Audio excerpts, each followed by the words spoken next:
Chers compatriotes, bonjour et bonsoir, cela dépendra de l'ère où vous allez nous suivre. Disons, après la signature hier d'accords économiques à Washington, l'ère ne plie aux euphémismes, l'ère ne plie aux illusions consolatoires, l'ère est à la vérité toute nue, à la lucidité froide, à la reddition des comptes. Car il faudrait rappeler que depuis plus d'une décennie, notre pays, la RDC, avait déjà engagé un combat diplomatique acharné pour exposer tout un système transfrontalier de prédation minière qui ensanglantent la partie est de la République jusqu'à ces jours. Nul ne besoin de rappeler la section 15.0D de la loi américaine Dodd-Frank, malgré ses limites, ses lenteurs, ses arrondis diplomatiques. Cette loi constituait une avancée majeure pour la RDC.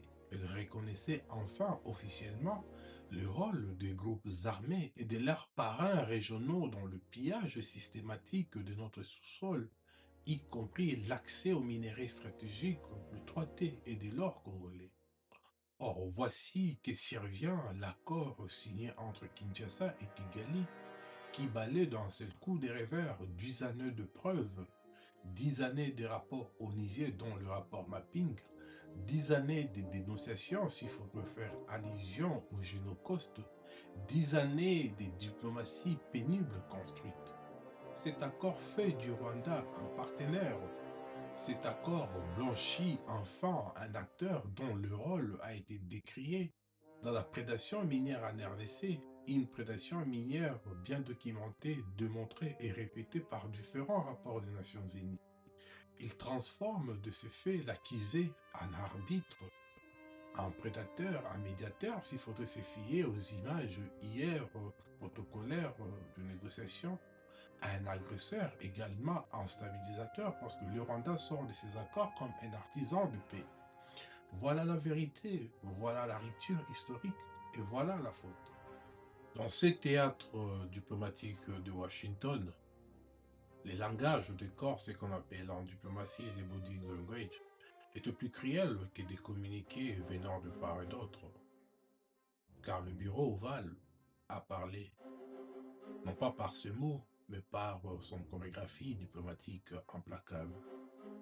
Nous avions vu le président rwandais Paul Kagame avec l'assurance d'un enfant qui rentrait chez lui à la maison.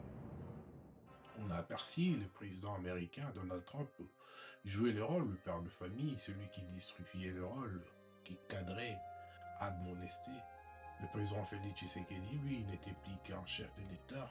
Il était un pupille ramené à l'ordre. Il faudrait se fier aux images. On peut comprendre les caméras ont atténué l'humiliation. Hors caméra, nous pensons que Donald Trump n'a pas pris des gants.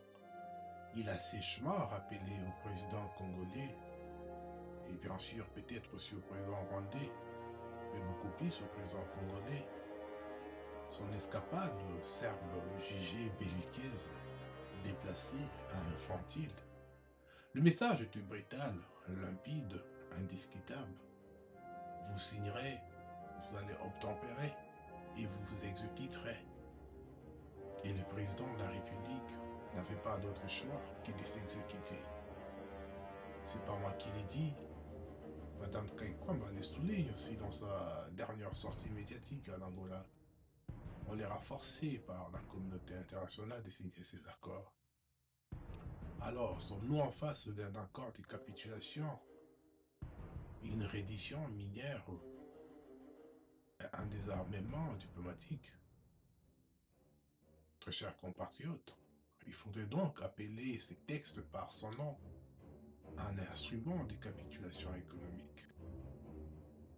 Car ces documents ouvrent notre sous-sol et livrent nos minéraux critiques, dont le 3T, notre cobalt, nos terres rares, à un contrôle extérieur. C'est de la capitulation.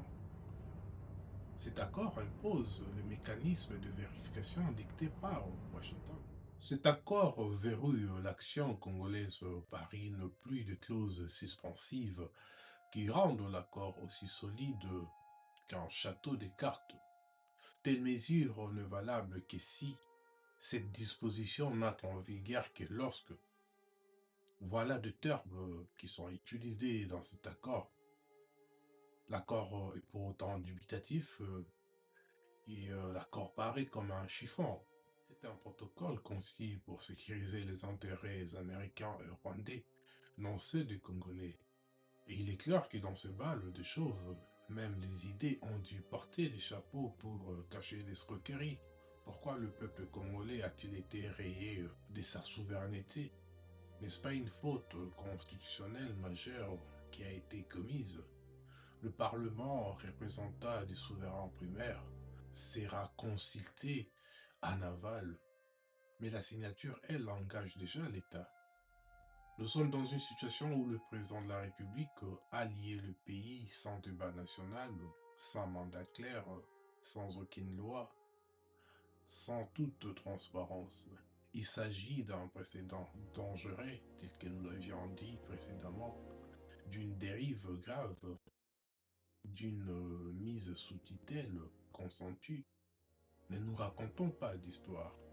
Les États-Unis ne se sont jamais mobilisés pour la protection de vie civile congolaise.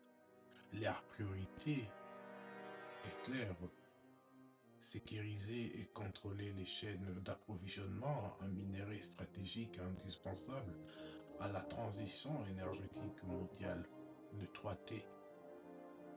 La RDC n'est pas considérée comme une nation, elle est considérée comme un stock stratégique. Et s'il faudrait même se fier aux paroles du président américain, c'est un trou à rats. Une question s'impose non pas par polémique, mais par exigence républicaine. L'actuel ministre des Affaires étrangères a-t-elle été efficace ou a-t-elle été volontairement ou non instrument d'une neutralisation de la diplomatie congolaise?